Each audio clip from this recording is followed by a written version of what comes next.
বিতর্কিত নেতা কোথায় কোথায় বলছে আমি হিন্দু ভোটে এমএলএ। এনার কাছে কোনো কিছু প্রত্যাশাও করে না কোনো মুসলমান লোকজনের কাছ থেকে পয়সা তুলে খেয়ে খেয়ে ওর যে ষাঁড়ের মতো যে চেহারাটা করেছে, হৃষ্টপিষ্ট চেহারার অধিকারী হয়েছে। শুভেন্দু অধিকারীকে যেটা ব্যক্তি আক্রমণ করেছে প্রত্যাহার করবে বা পিছাবে সেখান থেকে, আমি নিশ্চয়ই সরে আসবো। বিতর্কিত উনি তখনই হন যখন কারোর উত্তর দেন। এত লালস তার, এত তার উচ্চ আকাঙ্ক্ষা, সে মুখ্যমন্ত্রী হতে চায়। হুমায়ুন কবিরকে নিয়ে আপনি হয় বাংলাদেশ কিংবা পাকিস্তান চলে যান, এটা কি বলতে পারেন? কৌস্তব বাগচি, ভারতবর্ষটা তোমার বাবার সম্পত্তি না। তোমার বাবার 14 পুরুষের ক্ষমতা থাকলে তুমি আমাকে টাচ করে দেখো। তুমি যদি মুসলমান কোনো এমএলএর গায়ে হাত বিধানসভায় দাও, তোমাকেও ঠুসো খেতে হবে।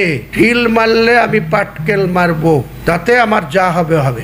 আমি যদি এই শুভেন্দু অধিকারীর মোকাবেলা করতে গিয়ে, এই কৌস্তব বাগচির ঔদ্ধত্য বন্ধ করতে গিয়ে আমার জীবন চলে যাবে, কিন্তু এদের এই দুজনের কতটা ঔদ্ধত্য হয়েছে। আমি মুর্শিদাবাদের ছেলে, আমিও বলছি শুভেন্দু অধিকারীর এই ঔদ্ধত্য, আল্লাহর নামে শপথ নিয়ে বলছি, অচিরেই শুভেন্দু অধিকারী ধ্বংস হবে। বিতর্কিত নেতা বিধায়ক হুমায়ুন কবির, হ্যাঁ বিতর্কিত তখনই উনি হন, যতটা আমি ওনাকে এই বছরে বুঝেছি, বিতর্কিত উনি তখনই হন যখন কারোর উত্তর দেন। হ্যাঁ, এর আগে লোকসভা ভোটের সময় আমি দেখেছিলাম যখন এই শক্তিপুরে উত্তরপ্রদেশের মুখ্যমন্ত্রী যোগী আদিত্যনাথ এসেছিলেন, উনি যখন বলেছেন এটা উত্তরপ্রদেশ হলে লটকে দেবেন, আমি প্রথম এসেছিলাম বিধায়ক হুমায়ুন কবিরের কাছে আর উত্তর নিতে। কিন্তু উনি ওই ভাগীরথীর কথাটা বলেছিলেন। আবার দুদিন আগে যেটা বিধানসভায় হলো, বিরোধী দলনেতা শুভেন্দু অধিকারী যখন ডাইরেক্ট আক্রমণ করেন মুসলিম বিধায়কদের যে তিনি একদম রাস্তায় ফেলে দেবেন, তারপরে কিন্তু উনি এই উক্তিটা করেছিলেন।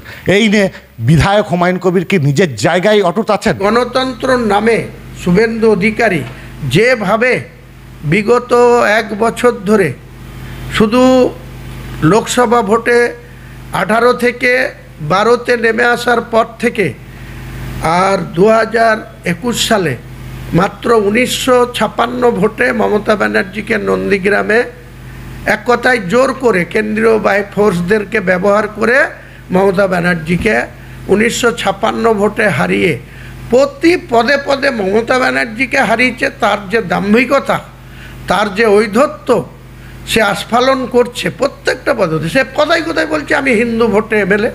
আরে হিন্দু ভোটে এমএলএ তুমি, আমরা হিন্দু মুসলমান সবার ভোটে এমএলএ।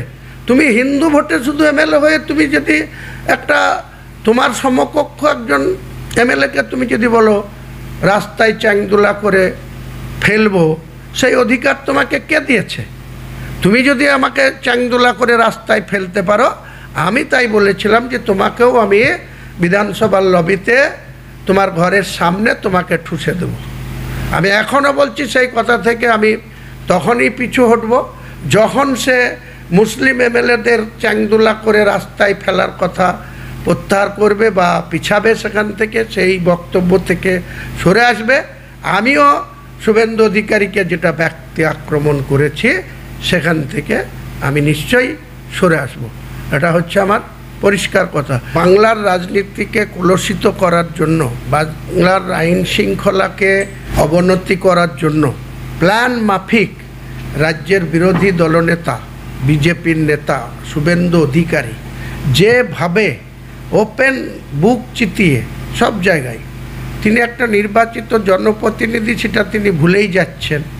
এত উগ্রভাবে তিনি শুধু হিন্দু হিন্দু হিন্দু, তিনি হিন্দুদের ভোটে এমএলএ, তিনি মুসলমানদের কোনো মতেই কোনো গুরুত্ব দিতে চান না। তিনার গুরুত্ব আশা করে নাকি কোনো মুসলমান? তিনার কাছে কোনো কিছু প্রত্যাশাও করে না কোনো মুসলমান। যখন তিনি তৃণমূলে ছিলেন, এমপি ছিলেন, এই মুর্শিদাবাদ জেলার, মালদা জেলার, উত্তর দিনাজপুর জেলার অবজারভার ছিলেন, তখন এই মুসলমানের রক্ত খেয়ে খেয়ে ওরা হৃষ্টপিষ্ট হয়েছে। এখানে মুসলমান লোকজনের কাছ থেকে পয়সা তুলে খেয়ে খেয়ে ওর যে ষাঁড়ের মতো যে চেহারাটা করেছে, হৃষ্টপিষ্ট চেহারার অধিকারী হয়েছে। এটা আমি মনে করি যখন তৃণমূল কংগ্রেসের এমপি রূপে এখানে দলের অবজারভার হয়েছিলেন, 2015 সালের 28শে ফেব্রুয়ারি, তারপর থেকে 2020 সালের 19শে ডিসেম্বর অবধি উনি যেভাবে এই তৃণমূল কংগ্রেসের পদ ব্যবহার করে, মমতা বন্দ্যোপাধ্যায়ের ক্ষমতা ব্যবহার করে তিনি শুধু লুটের রাজনীতি করে গেছে। এই মুসলমান সমাজের কাছে শুধু পয়সার বিনিময়ে প্রশাসনকে ব্যবহার করে, সেই সময় যারা এসপি ছিল, সেই সময় যারা ডিএম ছিল, সেই সময় যারা বিভিন্ন থানার আইসিওসিরা ছিল, তাদেরকে উনি কবজা করে এই মুসলমানদের উপরে বুলডোজার চালিয়ে দিয়ে গেছে। আমরা দেখেছি, প্রত্যক্ষ করেছি মুসলিম সমাজের কাছে কিভাবে উনি লুট করেছেন, ওনার ব্যক্তিগত স্বার্থে কিভাবে মানুষের কাছে বিভিন্ন অসৎ উপায় অবলম্বন করে শুধু টাকা রোজগার করেছেন। সেই শুভেন্দু অধিকারী 19শে ডিসেম্বর 2020 তিনার মেন টার্গেট ছিল পশ্চিমবাংলার মমতা ব্যানার্জির পরে তিনি তৃণমূলের মুখ্যমন্ত্রীর গদিতে বসবেন, মুখ্যমন্ত্রীর চেয়ার তিনি দখল করবেন। মুখ্যমন্ত্রী মমতা বন্দ্যোপাধ্যায় যখন তার উত্তরসূরি বেছে নিলেন, অভিষেক বন্দ্যোপাধ্যায়কে সামনে আনলেন, তখন থেকে তিনি তৃণমূলের প্রতি রুষ্ট ছিলেন। 2015 সালে কলকাতার পিয়ারলেস হোটেলের 4th ফ্লোরে একটা স্যুট রুমে মমতা বন্দ্যোপাধ্যায়কে যে ভাষায় উনি কুৎসিত ভাষায় আক্রমণ করেছেন, এত ব্যক্তিগত আক্রমণ করেছেন, আমরা অবাক যে শুভেন্দু অধিকারী এত সংকীর্ণ মাইন্ডের হতে পারে। সে এত লালস্তার, এত তার উচ্চ আকাঙ্ক্ষা, সে মুখ্যমন্ত্রী হতে চায়। কাজে মমতা বন্দ্যোপাধ্যায়কে যত রকম বাজে ভাষায় তিনি আক্রমণ করলেন। তার একটাই অপরাধ, অভিষেক বন্দ্যোপাধ্যায়কে তৃণমূলে তার উত্তরসূরি ভাবতে তিনি সামনে এনেছেন। কাজেই উনি বুঝেছেন সেদিন যে পশ্চিমবাংলায় তৃণমূলে থাকলে আর তিনি কোনো দিন মুখ্যমন্ত্রী তেনার জীবনদশায় হতে পারবেন না। তাই সেদিনকে থেকে তেনার পরিকল্পনা যে তিনি বিজেপিতে যাবেন, বিজেপির সাথে যোগাযোগ করে তিনি 2020 সালের 19শে ডিসেম্বর বিজেপিতে গেছেন। গতকালই দেখলাম বিজেপি নেতা কৌস্তব বাগচি তিনি ডাইরেক্ট বলছেন যে হুমায়ুন কবিরকে নিয়ে আপনি হয় বাংলাদেশ কিংবা পাকিস্তান চলে যান, এটা কি বলতে পারেন? এই নিয়ে বিধায়ক সাহেব কি বলছেন, আসুন শুনি। আর একজন নেড়ুয়া ওই মুখ্যমন্ত্রী মমতা ব্যানার্জিকে ক্ষমতাচ্যুত করার জন্য কংগ্রেস করত তখন, কৌস্তব বাগচি। এই কৌস্তব বাগচি মুখ্যমন্ত্রীকে তো তার জীবনে বেঁচে থাকতে তার ক্ষমতায় কুলাবে না যে মমতা ব্যানার্জিকে মুখ্যমন্ত্রীর আসন থেকে ক্ষমতাচ্যুত করতে, সেটা তার ক্ষমতায় কুলাবে না। কিন্তু সে আবার এখন বিজেপির হাত ধরে কেন্দ্রীয় সরকারের ক্ষমতায় থাকার সুবাদে তাকে আবার সিকিউরিটি দিয়েছে কেন্দ্রীয় সরকার। সেই সিকিউরিটি নিয়ে সে গতকাল আমার জন্য বলছে আমি শুভেন্দু অধিকারীর বিরুদ্ধে যেসব কথা বলছি, ঠুকে দেওয়ার কথা বলছি, তিনি বলছেন যে তিনি নাকি আমাকে পাকিস্তানে পাঠিয়ে দেবেন, আমাকে বাংলাদেশে জায়গা খুঁজতে বলছেন। কৌস্তব বাগচি, ভারতবর্ষটা তোমার বাবার সম্পত্তি না। তোমার ক্ষমতা থাকলে তুমি আমাকে, আমি হুমায়ুন কবির, আমি মুর্শিদাবাদে বসবাস করছি, আমার 14 পুরুষ মুর্শিদাবাদে বসবাস করেছে, আগামী দিনে আমিও মুর্শিদাবাদে থাকব। তোমার বাবার 14 পুরুষের ক্ষমতা থাকলে তুমি আমাকে টাচ করে দেখো, তুমি কোথায় থাকবে। তোমার সাথে মোকাবেলা করার মতো মহান উপরওয়ালা আমাকে যথেষ্ট শক্তি সামর্থ্য দিয়েছে। কৌস্তব বাগচি, তুমি সাবধান হয়ে যাও। তুমি যদি এই ঔদ্ধত্যপূর্ণ কথাবার্তা বন্ধ না করো, তা তোমাকে কেন্দ্রীয় ফোর্স যতই প্রোটেকশন দেখ, তোমার বাবার ক্ষমতা থাকলে তুমি মুসলিম কমিউনিটির কোনো লোকের উপরে তুমি টাচ করে দেখো, তুমি কোথায় থাকবা, তুমি কোথায় আবার অন্য দেশে যাবা, না তুমি যেখানে আছো তুমি কি করে নিশ্চিন্তে দুটো ফোর্স নিয়ে হাইকোর্টে যাও আর বড় বড় কথা বলো, সেটাও আগামী দিনে পাবলিককে আমরা বলবো যে তুমি সম্মানজনকভাবে সবাইকে সম্মান দিতে শিখো, তারপরে তুমি সম্মান পাবে। আর তা নাহলে তুমি হুমায়ুন কবিরকে বলছো আমি পাকিস্তানে পাঠিয়ে দেবো, বাংলাদেশে পাঠিয়ে দেবো। ভারতবর্ষটা তোমার বাবার সম্পত্তি না, তোমার বাবার পৈতৃক সম্পত্তি না, ভারতবর্ষটা হিন্দুর, মুসলমান, জৈন, খ্রিস্টান সর্বধর্মে এই ভারতবর্ষের সংবিধানটা স্বীকৃতি দিয়েছে সব ধর্মের মানুষকে এখানে শান্তি শৃঙ্খলা বজায় রেখে বসবাস করা। তোমার এত বড় স্পর্ধা, তুমি বলছো হুমায়ুন কবিরকে পাকিস্তান পাঠিয়ে দেবো। তোমার নেতা শুভেন্দু অধিকারী বলছে মুসলমান এমএলএদের বিধানসভা থেকে বের করে রাস্তায় ফেলবো।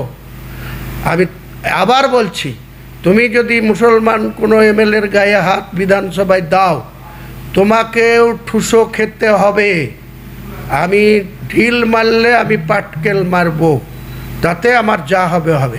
আমি যদি এই শুভেন্দু অধিকারীর মোকাবেলা করতে গিয়ে, এই কৌস্তব বাগচির ঔদ্ধত্য বন্ধ করতে গিয়ে আমার জীবন চলে যাবে, কিন্তু এদের এই দুজনের কতটা ঔদ্ধত্য হয়েছে যে এরা বাংলায় মুসলমানদের, ওরা তো আসাম দখল করে আছে, ওরা তো ইউপি দখল করে আছে, মধ্যপ্রদেশ দখল করে আছে, রাজস্থান দখল করে আছে, হরিয়ানা দখল করে আছে, ছত্তিশগড় দখল করে আছে। কোন জায়গা থেকে মুসলমানদেরকে বিতাড়িত করতে পেরেছে? ভারতবর্ষের মধ্যে সব থেকে বেশি পার্সেন্টেজ, বেশি সংখ্যক মুসলমান বসবাস করে এই বাংলায়। আজকের দিনে প্রায় 35% পার হয়ে গেছে। 2011 সালে জনগণনা হয়েছে, আজকে 25 সাল। নিশ্চয়ই আগামী 2-3 বছরের মধ্যে জনগণনা হওয়া উচিত বা হবে, তখন বোঝা যাবে মুসলিম কত পপুলেশন। আজকে যখন 7 কোটি 7.5 কোটি ছিল তখনই 28% ছিল, আজকে 10.5 কোটি জনসংখ্যা পার হয়ে গেছে বাংলায়। সেই 10.5 কোটি জনসংখ্যায় মুসলিমরা 35% বিলং করছে। তুমি তাদেরকে পাকিস্তান পাঠাবে? কৌস্তব বাগচিটা তো তোমার বাবার সম্পত্তি, তুমি সাবধান হয়ে যাও। তুমি এই সমস্ত ঔদ্ধত্যপূর্ণ কথাবার্তা হুমায়ুন কবিরকে বলবে না। হুমায়ুন কবির তোমার ধার ধারে না, তোমার মতো ওই কৌস্তব বাগচি হুমায়ুন কবির কোনো পরোয়া করে না। তোমার শুভেন্দু অধিকারী, সে মেদিনীপুরের যেমন ছেলে, তার যেমন অনেক দাম্ভিকতা আছে, অনেক গুরুত্ব আছে। আমি মুর্শিদাবাদের ছেলে, আমিও বলছি শুভেন্দু অধিকারীর এই ঔদ্ধত্য আগামী দিনে মহান আল্লাহ তাআলার সাহায্য নিয়ে, আল্লাহর নামে শপথ নিয়ে বলছি, অচিরেই শুভেন্দু অধিকারী ধ্বংস হবে।